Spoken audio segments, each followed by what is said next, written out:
Bonjour et bienvenue. Dans cette vidéo, nous allons aborder le chapitre portant sur la réaction chimique. À l'issue de ce chapitre, vous devez être capable de savoir identifier le réactif limitant, de savoir décrire quantitativement l'état final d'un système chimique, et enfin, de savoir interpréter, en fonction des conditions initiales, la couleur à l'état final d'une solution siège d'une réaction chimique, mettant en jeu un réactif ou un produit coloré.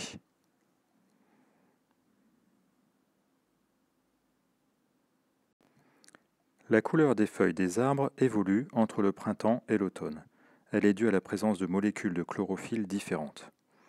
Comment suivre l'évolution des quantités de chlorophylle synthétisées par des feuilles? Le moteur thermique d'une voiture transforme les molécules de carburant en d'autres espèces chimiques pour produire de l'énergie. Quelle grandeur permet aux chimistes de suivre l'évolution d'une réaction chimique? Ce chapitre va nous permettre de répondre à ces deux problématiques.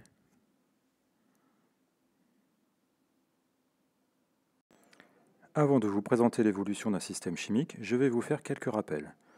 En classe de seconde, vous avez vu qu'un système chimique est constitué d'espèces chimiques dont les quantités de matière évoluent au cours du temps. L'état d'un système chimique est décrit à un instant donné en indiquant premièrement la nature des espèces chimiques et leur état physique, deuxièmement les quantités de matière des différentes espèces, et enfin la température et la pression. Nous pouvons maintenant passer à la notion d'évolution d'un système chimique. Quand les espèces présentes dans un système chimique subissent une transformation chimique, la composition du système évolue. L'état initial correspond à l'état du système à l'instant où les espèces du système chimique sont mises en contact. Le système atteint l'état final lorsque sa composition n'évolue plus. La description à l'échelle macroscopique de l'évolution d'un système chimique est modélisée par un processus que l'on va appeler réaction chimique et qui sera décrite par une équation chimique.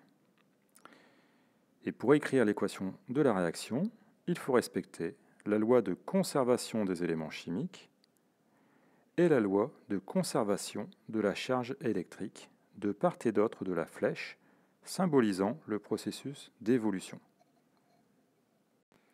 Pour mieux comprendre la théorie, voyons maintenant un exemple. Pour cela, je vous propose d'étudier la transformation chimique de l'ion cuivre en hydroxyde de cuivre. Une solution aqueuse de sulfate de cuivre va réagir avec quelques gouttes de soude ou hydroxyde de sodium, NaOH, pour former un précipité bleu d'hydroxyde de cuivre. C'est une transformation chimique que vous avez déjà eu l'occasion de rencontrer auparavant. L'état initial est constitué de la solution de sulfate de cuivre en solution aqueuse et de la solution d'hydroxyde de sodium.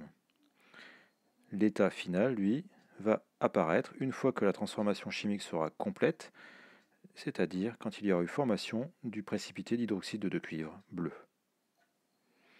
Nous allons donc pouvoir maintenant écrire l'équation bilan de la transformation chimique.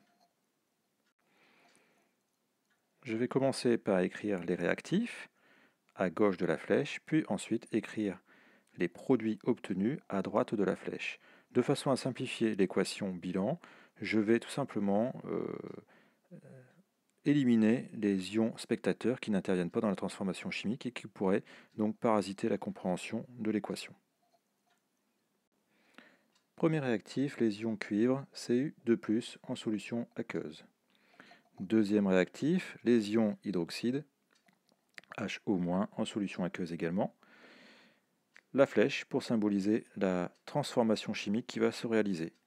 Donc ici à gauche, nous avons les réactifs qui vont réagir ensemble pour se transformer en hydroxyde de cuivre. Donc voici la formule CuOH 2 fois. Il faut maintenant équilibrer l'équation chimique. Dans un premier temps, on va équilibrer les éléments chimiques entre eux, et dans un deuxième temps, nous verrons qu'il faut équilibrer également les charges. Nous allons commencer par le premier réactif, l'élément Cu2+. Cet élément Cu, l'élément cuivre en fait, eh bien, se retrouve du côté réactif comme du côté produit, en quantité 1. Donc, pas de modification. L'élément HO, ici, est présent une fois du côté réactif, alors que du côté produit, on voit qu'il est présent 2 fois. Il va donc falloir rajouter un 2 ici devant l'ion hydroxyde. L'équation est alors équilibrée d'un point de vue élément chimique. Maintenant, vérifions la charge. L'ion cuivre porte 2 charges positives. L'ion hydroxyde porte une charge négative, mais multipliée par 2, donc ça fait 2 charges négatives. On se retrouve donc du côté réactif avec 2 charges positives et 2 charges négatives qui vont donc se neutraliser, elles vont se compenser. Ce qui fait que du côté réactif, eh bien, c'est neutre. Maintenant, du côté produit, on voit qu'il n'y a aucune charge apparente, donc on a bien la neutralité de part et d'autre, du côté réactif, du côté produit. Il n'y a donc aucune modification à apporter pour obtenir la conservation de la charge électrique, de part et d'autre de la flèche. L'équation chimique est donc équilibrée.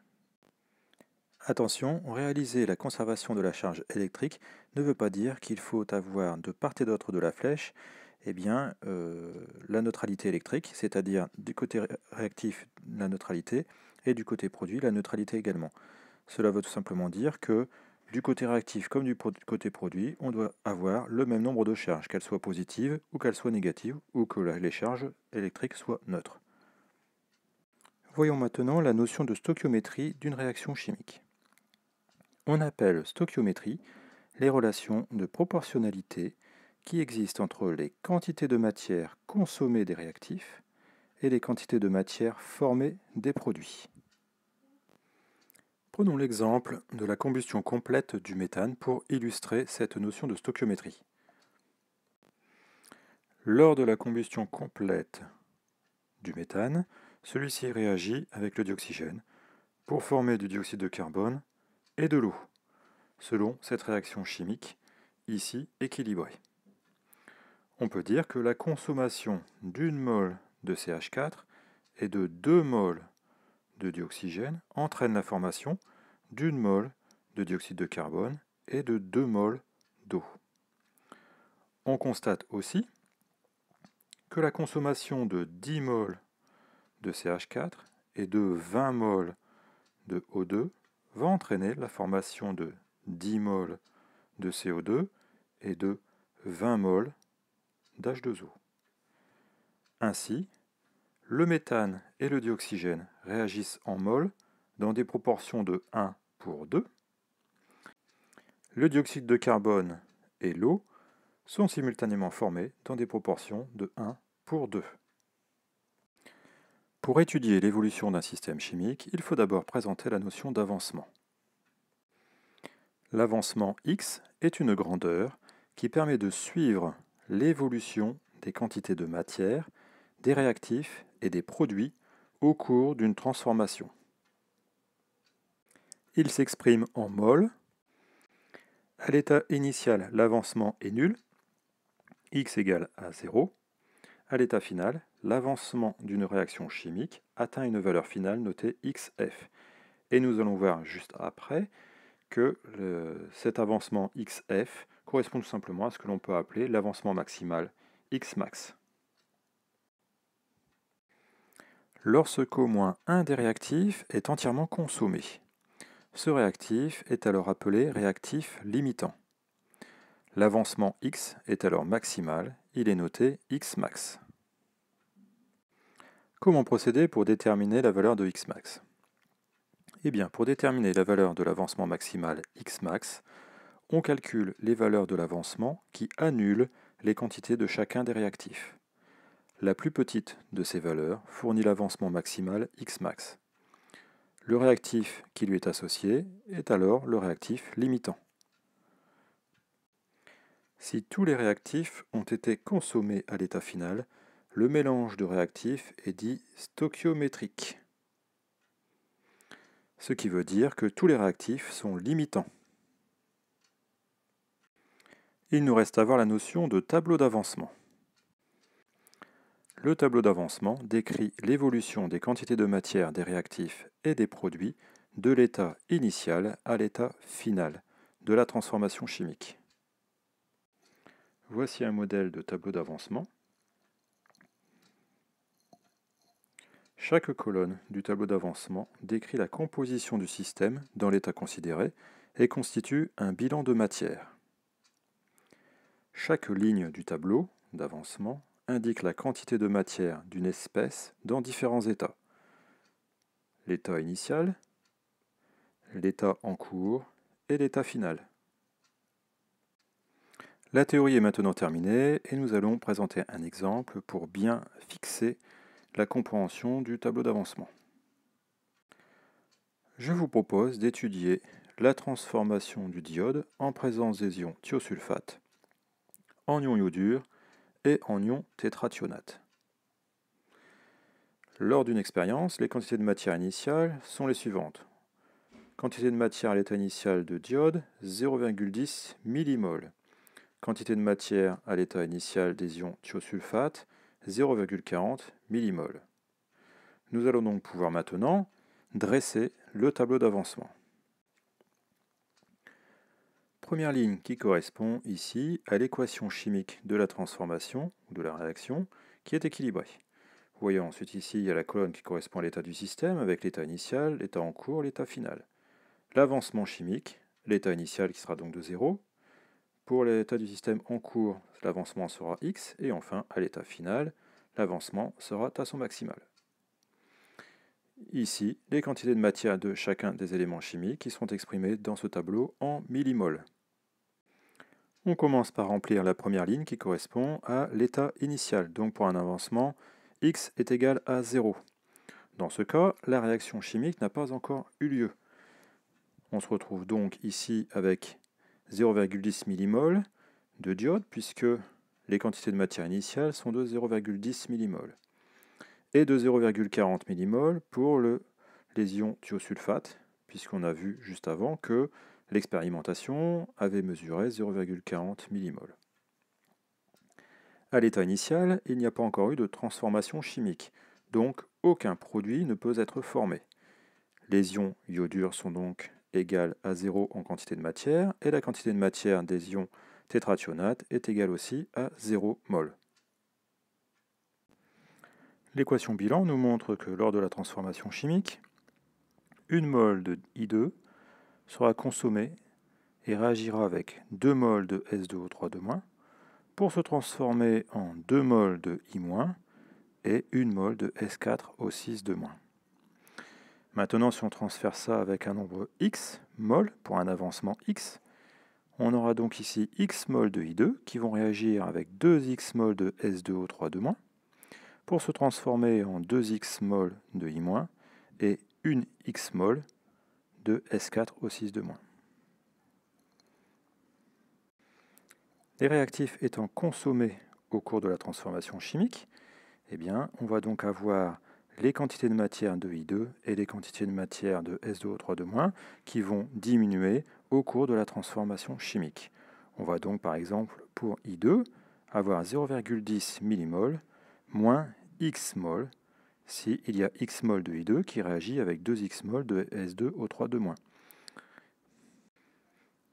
De la même manière, eh bien, la quantité de S2O3-, donc 0,4 millimoles et de l'état initial, sera donc imputée de 2x millimoles ou mol. Voyons maintenant ce qui se passe du côté des produits.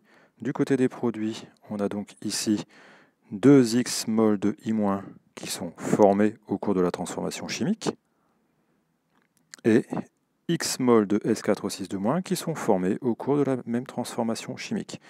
Ces deux éléments chimiques sont formés simultanément. Une fois cette ligne de l'état intermédiaire complétée, eh bien, il suffit de remplir la dernière ligne, c'est-à-dire la ligne de l'état final, en remplaçant les x de la ligne de l'état intermédiaire par x max tout simplement. Le tableau d'avancement est maintenant complété.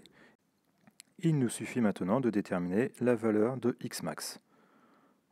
Pour déterminer la valeur de x max, nous allons émettre deux hypothèses. La première hypothèse va être que le réactif limitant est I2, le premier réactif. Dans ce cas, 0,10 moins Xmax va être égal à 0 puisque tout le réactif aura été consommé, ce qui nous conduit à avoir une valeur de Xmax de 0,10 millimoles. La deuxième hypothèse sera alors que le réactif limitant soit S2O32-, c'est-à-dire le deuxième réactif. Dans ce cas, ça veut dire que tout le réactif sera consommé, donc 0,40 moins 2 Xmax sera égal à 0, ce qui nous amène à déterminer une valeur de Xmax égale à 0,20 millimoles. Nous avons vu tout à l'heure qu'il fallait choisir la plus petite valeur de Xmax, donc entre les deux, nous choisissons la plus faible.